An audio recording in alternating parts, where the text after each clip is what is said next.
This is Brent Allen Winters, commonlawyer.com, www.commonlawyer.com. This is about the laws of nature and the laws of nature's God. This is Winters Inn, I-N-N. This is church on Sunday morning. A lot of folk here going to church with us. Have been for a long time, a number of years, way before COVID, we were doing this.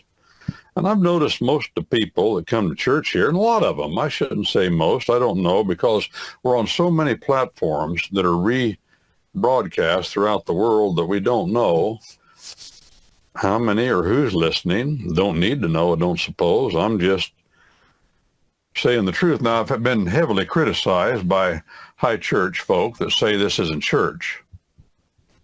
Heavily criticized. Some of them Baptist. And they hang their hat on that verse in the book of Hebrews, verse 10:25. Yeah, 10:20. Couldn't be 25:10. There aren't 25 chapters in Hebrews. So it's 10:25, and they say, well, it says there, do not forsake the assembling of yourselves together, as is the manner of some. Do not forsake the assembling of yourselves together, as is the manner of some. And more so as you see the day approaching. Well, what does it mean to assemble together? Does that mean I've got to be able to reach out and touch you? I got to get eyeball to eyeball with you, face to face? You got to be within arm's length of reach? I can't tell you how many times, probably hundreds of times, I don't know, a lot of times, I've been on the telephone, 2,000, 1,500 mile, 2,000 mile, 500 mile, 100 mile, or just 10 mile from the courthouse and participated in an telephonic hearing. And if both sides agree that that's okay, we do that. This is a hearing, not a trial. That's a different thing. That ought to be in person, of course. But I participate in telephonic hearings, and when I get on, the clerk would say, well, I'll hook you up with the judge and hook you up. And the judge will say, blah, blah, blah, this is Judge so-and-so, this is case so-and-so, the date today is so-and-so. Mr. Winters, are you present? Mr. Winters, counsel for so-and-so, are you present? And I say, yes, Your Honor, or yes, Judge, whatever feels right at the moment. Thank you. And you go to the next, are you present? Yeah. They say, yes, I'm present, and I am present. Am I right there with him? No, I'm not right there with him. Am I present? You better believe I am. Presence is an important concept in the Bible for this reason. Important concept in Christianity, in the Bible, in our common law tradition, presence. Jesus Christ, as he was leaving land, ascending to his Father in the skies, well, before he did that, he said, lo, L-O. That means wow. An old way of saying wow, W-O-W. It's that word you can spell from both directions, W-O-W. Wow, exclamation point. Check it out. If you see lo or behold in the Bible, it's the Hebrew word of the Older Testament, hene, and the Greek word of the Newer Testament. It means wow. Check it out. And he said, lo, check it out. I am with you always, even unto the end of the age, as he's leaving. Is he here now? Can I touch him? Get my eyeball to eyeball with him? No. Is he here? He says, my presence is with you. Let's try another one. Book of Hebrews. What chapter is that? I just remember. You can look it up. I remember that song. I used to listen to J. Vernon McGee on the radio. When I was a teenager, I had a transistor radio. No, the Japs are real smart, or the Americans helped them. I don't know. They've finally figured out they can make more money off of folk by trading with them than they could by killing them and plundering them. If you kill and plunder people, you can't trade with them anymore. They're dead. Well, they figured out, hey, we can make more money off these Americans by trading with them than killing them. Duh. Yeah, I guess so. Oh, boy, we're a dense bunch, aren't we? Yeah. Oh, yeah. No, the Angels and the Saxons had the same thing. The Celts did too. The Celts came to Britain, tried to slaughter all the Iberians, and they find out. Well, we can't plunder them if they're dead. They quit producing wool and grain. And then the Angels and the Saxons, called Anglo-Saxons, they came. They plundered, raped, robbed, pillaged, and burned the Celts. And then after that, the Normans came, and they had an extermination policy of the Anglo-Saxons. Dumb, isn't it? Why do people do that? Because we're stupid, that's why. I mean, finally, all those people figured out, wait a minute, we didn't get them all killed. Let's try to get them up and running again. Maybe we can make some money off of them. Heard about that joke I heard a long time ago about this fellow that had a horse. He bought a sale barn, a knothead, bandy-legged, knothead looking thing, cuckleburs in its mane, and looked like it had worms. Fella got it for nothing, $5 nag, and took it home. Fed some tobacco leaves to it and got it wormed. Picked the cuckleburs out of its mane and its tail, trimmed it up, trimmed its hooves, slicked her down, put a little plume on the bridle on her head, and got her fed up to where she fed her grain. She looked pretty good. Oh, she's looking real good. Got the bandy out of her legs, hooked her to a cart, trained her to drive, took her down the road, and neighbor said, "Where'd you get that horse?" Got her at the sale barn. Boy, that's a fine looking horse. Yeah, you should have seen her when I bought her. Tell you what, he said, "What'd you pay for her?" He said, $5. I'll give you 10 right now. And he whipped his wallet out and gave him a $10 bill. He said, "Well, I turned $5 on the horse. You can have her." They liked each other anyway. Well, a neighbor took her and hitched her up to a fancy hitch and had some fancier harness he put on her, and trimmed her mane and tied her tail up in a fancy knot and taught her how to do high stepping. And he hooked her to a cart and or a wagon or a bray or a buggy or something, come by down the road and come by the neighbor's house that had bought her at the sale barn, and stopped and talked a while. And the neighbor said, "Where'd you get that horse?" I said, "Well, that's a horse you sold me that you got the sale barn." They said, "Holy mackerel, that's a sharp looking horse. Tell you what," he said, "I'll give you $15 for her right now." And he laughed and said, "Well, I'll turn $5 on her in no time. You can have her." He gave him $15, and he took the horse back home, and she even got better looking as time went on, because she was a young mare when he bought her, and she got stronger, and he decided he'd breed her. And she was bred and had a colt coming on, and her coat was slick and shiny in the summertime, and the neighbor was over and looked at her and said, Is that horse I sold you back that you sold me and you got the sale barn?" And on and on. Said, "Yeah." He said, "She's a good looking horse, and she's going to have a colt." And yeah. He said, "I'll tell you what, I'll give you $25 for her right now."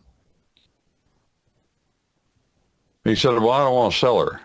He said, "You don't want to sell her?" He said, "No, I don't want to sell her no more."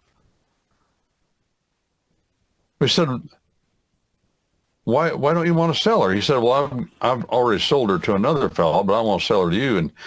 And he said, "You can't sell that horse." He said, "Why not?" It's to somebody else. He said, "That's our horse."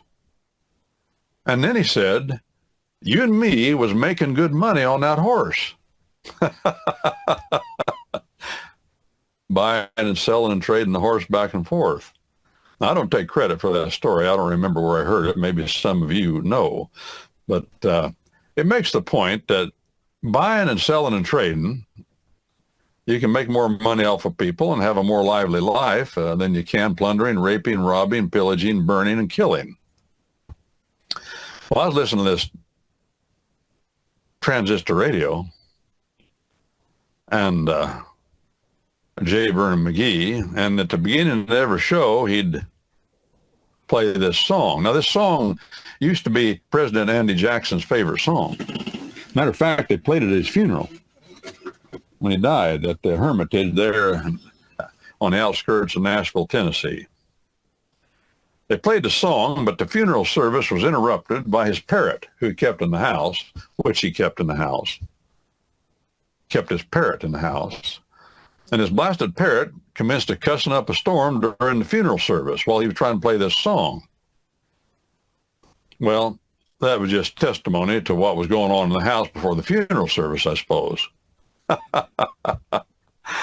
Well, not to say that Andy wasn't a Christian man. He was about as Christian. Matter of fact, isn't it funny that DJ Trump has a picture, and he used to have a picture of Andy Jackson in the Oval Office, at least the way as I heard he did. I never went there. He had a picture. And Andy's kind of like DJ. He was Presbyterian. And he was a sinner. Now, there's a limit to what a fellow ought to put up with in sin in another man, but let's recognize we do have problems and be as tolerant as possible. As the Bible says, tolerate the other fellow, says Paul the Apostle, as much as is possible within you. Well, Andy and DJ had something in common there. Well, at any rate, like they say, them that has no vices have few virtues. Is that true? Them what has no vices has few virtues. I don't know. I know everybody's got vices. I got that much figured out. I've lived long enough to see that. Except my mother, she said she didn't have any, and she said, just, I want you to understand that, and don't ever say I do. Okay, Mom. Whatever you say. Mom got me in that condition. She waylaid me one time when I was 16, and I ain't mouthed off to her since. That's a fascinating story, too. Well, let's come back to the punishment for the crime is important. It does change your behavior. Let me get back to presence. Presence. It says in that verse, well, J. Vernon McGee, that song, though through fiery trials your pathway should lie, my grace all sufficient will be your supply. The flame will not hurt thee. This was Andy Jackson's favorite song. My only design, thy dross to consume and thy gold to refine. And then it says in that song, the verse says, the flame will not hurt thee, but then it says, I will never, that's one negative. No, never, that's 3.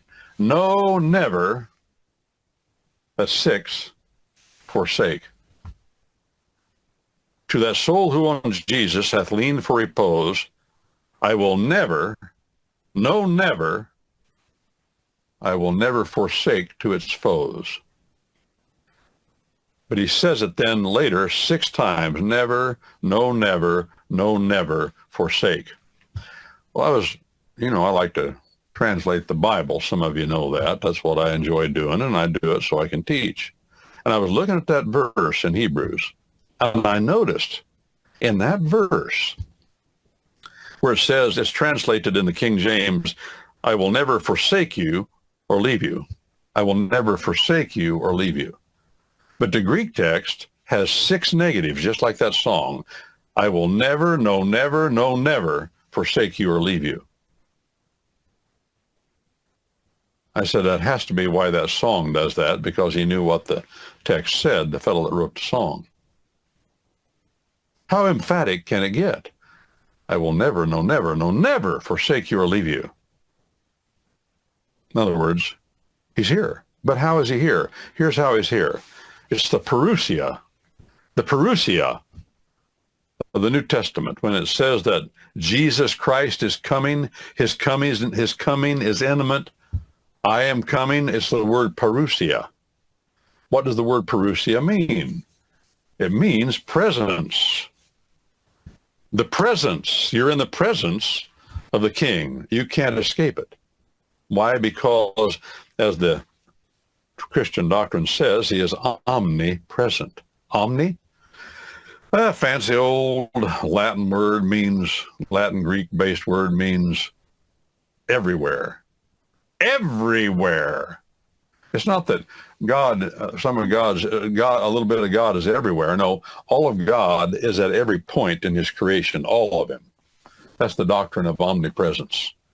No matter what you do in life, you're in his presence. He's not just watching from a distance. He's watching. He's right there with you. The Spirit of God is in you. How much presence do you need? So there's a difference between being tangibly face-to-face, yes, and presence. But presence is as powerful or more powerful. A lot of people, a lot of folk, you've seen them. You've seen your children. Maybe you were a child once. Well, you were, I suppose. And you were there, wherever you were, but your mind was someplace else. Like the Bible says of Israel, you worship. God says of them, you worship me with your lips, with your lips, but your heart, your will, that means desire, lev in the Hebrew, is far, far from me. And I have no you aren't present with me. So presence is important. We do it in our courts, and we're doing it right here because we're interacting. I'm talking, and I like it because you're chatting. Presence is what we have when we're together, and when two or three are gathered together in his name, he says, I am with them. This is Brent Allen Winters, commonlawyer.com, www.commonlawyer.com, and this, friends, neighbors, and relatives. Friends, neighbors, and kin is a Common Lawyer comments, but this is in church, INN. But it is a Common Lawyer commenting about God's will, delivered to us in 2 volumes, The Laws of Nature. That's our common law. Our common law is a significant slice of the laws of nature. And the laws of nature's God, that's the Bible, Lex Scripta.